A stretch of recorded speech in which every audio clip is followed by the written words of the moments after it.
অনেক দিন হলো ভিডিও পোস্ট করা হয় না, তাই ভাবলাম এখন যখন টাইম পেয়েছি তাহলে ভিডিওটা এডিট করে পোস্ট করে দিই। যাই হোক, আজকে আমার মেহেন্দি অনুষ্ঠান, মানে কাল তো বিয়ে, তো আজকেই আমরা মেহেন্দি করতে চলে এসেছি। সবাই না মেহেন্দি করতে পারে না, আমার পছন্দই হয় না, যেহেতু আমি একটু একটু ভালোই পারি। তোমাদের হয়তো পছন্দ হবে না, কিন্তু আমার কাছে মনে হয় আমি একেবারেই খারাপ পারি না। এই জন্য আমি নিজের মেহেন্দি নিজের পছন্দ মতোই করছি, কারণ অন্য কেউ করে দেবে তার মধ্যে আমি খুদ দেখবো, মনের মতো হবে না, অনেক অনেক ঝামেলা। তাই ভাবলাম নিজেরটা নিজেই করে নিই। বাঁ হাতে তো আমি নিজে নিজে করতে পারবো, কিন্তু ডান হাতে তো করতে পারবো না, তাই ভাবলাম বাঁ হাতটা নিজে নিজে করে নিই, ডান হাত কাউকে দিয়ে করিয়ে নেব। হয়তো একটু অপছন্দ হবে, কিন্তু চলে তো যাবে। আমি কিন্তু কাকিমাদের বাড়ি চলে এসেছি, আর কাকিমাও দেখো মেহেন্দি কত সুন্দর পরে নিয়েছে, এটা দিদি পরিয়ে দিয়েছে। আর আমি তো নিজেরটা নিজে করতে ব্যস্ত। ওদিকে পাশে একটা পিসিমণি করছে, মানে আমার থেকে ছোট, কিন্তু ওর পিসি হয়ে আমি, তাই তো আমি নিজেই ওকে পিসিমণি বললাম, কারণ আমি পিসি বলেই ডাকি। তো তোমরা কিন্তু কমেন্টে বলো আমার মেহেন্দি পরাটা কেমন হচ্ছে। আমার কিন্তু এই ডিজাইনটা অনেক দিনের ইচ্ছা ছিল যে আমি পরবো, কিন্তু ভাবতেই পারিনি নিজের বিয়েতে সেটা পরবো। দেখো দিদি মেহেন্দি এখনো করেনি, কারণ কাকিমাকে করিয়ে দিল, ওর তো টাইমই হচ্ছে না। বোনের বিয়ে বলে কথা, ওরই তো সব তোড়জোড় করতে হবে, তাই তো নানান দিকে ছুটাছুটি করে বেড়াচ্ছে। একবার বাড়ি দেখতে হচ্ছে, একবার আমার এখানে দেখতে হচ্ছে, তার মাঝে আবার আমাকে ভিডিও করে দিচ্ছে। এদিকে আমাদের বাড়িতে কিন্তু বিয়ের তোড়জোড় লেগে গেছে, দেখো মা কিন্তু লেপাপোছা করছে, এদিকে বাবা আর কাকা তো সেই গল্প লাগিয়েছে। দেখো আমি কিন্তু শোকেস বানাতে বলেছিলাম, কিন্তু কেমন করে বানিয়ে দিয়েছে, আমার না একদমই পছন্দ হয়নি। যাই হোক, ড্রেসিং টেবিলটা কিন্তু আমার পছন্দ হয়েছে। কি করছো বিশমণি? হ্যাঁ তুমি ভালো আছো? আয়না কখন লাগানো হলো? মাসুরি আনতে যাবো আমি, বাদাম যাও।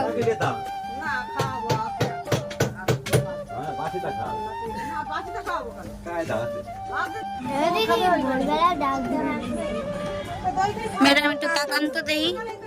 এই যে বিনা টাকায় মেহেন্দি আর্টিস্টকে নিয়ে আইছি, টাকা চাইছি কিন্তু দেব না, টাকা দিছি।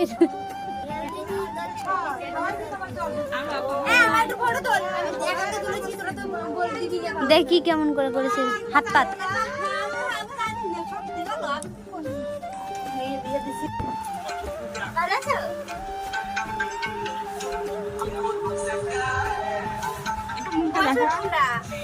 মেকআপ আর্টিস্ট মেকআপ করছে।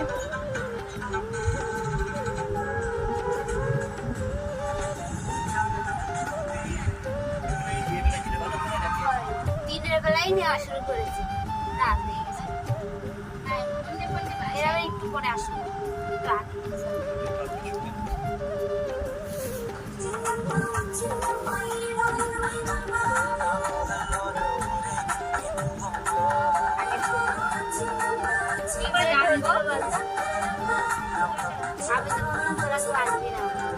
আসবো না কেন, বলেছি এদিকে বৃষ্টি হয়নি, আমাদের দিকে কি বৃষ্টি? এই তো ওটাই হয়ে গেছে। খুব নড়তে পারে কি বৃষ্টি কোথায় বাড়ি বন্ধু? আসাননগর গেছিলে? আমি তো কাকিমাদের বাড়ি থেকে মেহেন্দি পরে চলে এসেছি বা হাতে, কিন্তু ডান হাতে কি করে পরবো, এদিকে রাতও হয়ে যাচ্ছে। তারপর কিছুক্ষণ পর দেখি আমার বান্ধবীরা চলে গেছে, যাক ভালোই হলো, আমার বান্ধবী থেকে মেহেন্দি পরিয়ে নেবো। আমার দুটো বান্ধবী, ওরা মেহেন্দি পরাতে পারে না, তো ও বললো আমি পরাতে পারি, ঠিক আছে তাহলে পড়া। তো ও আমাকে মেহেন্দি পরিয়ে দিচ্ছিলো, এদিকে সবাই মিলে খুব আড্ডা মারছিলাম।